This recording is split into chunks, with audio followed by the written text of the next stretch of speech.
தமிழகம் முழுக்க இந்த முறை வரக்கூடிய தேர்தலில் யார் வின் பண்ண போகிறாங்க அப்படின்ற எதிர்பார்ப்புகள் அதிகமாக இருந்த நிலையில் திடீரென சங்கீதா மற்றும் விஜய் அவர்களினுடைய விவாகரத்து செய்தி அதை விட ரொம்ப எல்லோராலையும் பேசப்பட்டு வந்துட்டுருக்கு.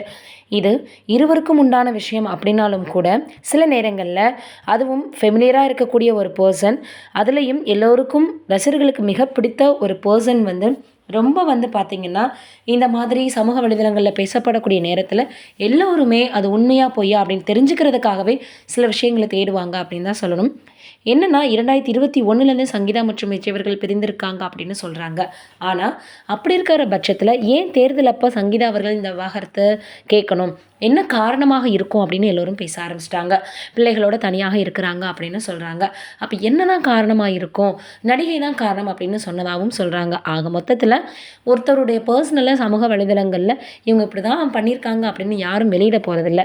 இருந்தாலும் இந்த பேச்சு வராமல் எப்படி விவாகரத்து செய்திகள் வெளியாகி வரும் அப்படின்னு எல்லோரும் சொல்லி வராங்க.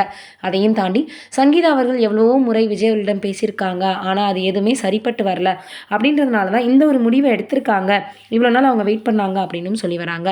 இதே போல் சங்கீதா அவர்கள் சொன்னதாக நடிகையோட பார்த்திங்கன்னா அவருக்கு திருமணத்துக்கு மீண்டும் ஒரு விரவு இருக்குது அப்படின்னு சொல்கிற மாதிரி சொல்லியிருக்காங்க.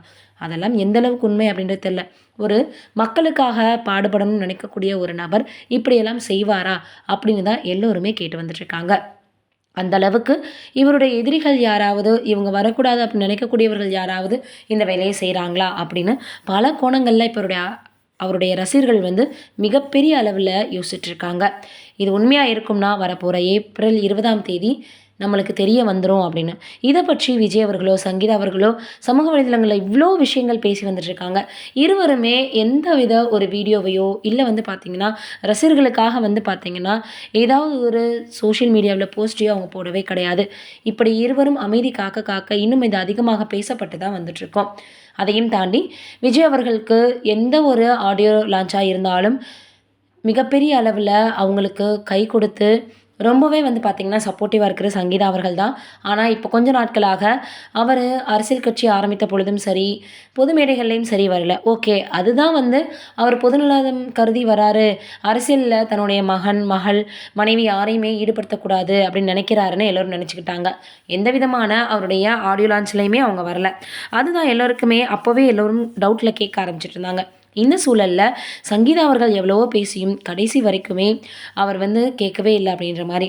இப்போ எல்லோரும் என்ன சொல்கிறாங்க அப்படின்னா, அவங்க ஏதாவது ஃபோன் கால் விஜய் அவர்கள் உங்ககிட்ட பேச ட்ரை பண்ணாரா இல்லையா அப்படின்னு இவங்க கம்ப்ளைண்ட் பண்ணும்போது ஆயிரக்கணக்கான கேள்விகள் கேட்கப்பட்டிருக்கு. எதற்காக நீங்கள் இவ்வளோ நாள் கழிச்சு இப்போ கொடுக்குறீங்க, ஏன் என்ன ஆச்சு அப்படின்னு. அவங்க இருந்த வீட்டில் இருந்து கூட அவங்களால இருக்க முடியல, நாங்கள் வெளியேறக்கூடிய ஒரு சூழ்நிலையை உருவாக்கிட்டார் விஜய் அவர்கள்னு கூட அவங்க சொல்லியிருக்காங்களாம். அதனால் ஃபோன்லேயும் பேச முடியல, அவரை நேரையும் பார்க்க முடியல, நாங்கள் இருந்த வீட்லேயும் எங்களை இருக்க விடலை அப்படின்னு பல விஷயங்கள் சங்கீதா அவர்கள் சொன்னதாக சொல்கிறாங்க. இதற்கு என்னதான் முடிவு அப்படின்றத இருவரும் ஏதாவது ஒரு வழியில் ரசிகர்களுக்கு சொன்னால் மட்டும்தான் தெரிய வரும். நம்மளும் வெயிட் பண்ணி பார்க்கலாம். நீங்கள் என்ன நினைக்கிறீங்கன்னு கமெண்ட்டில் சொல்லுங்கள்.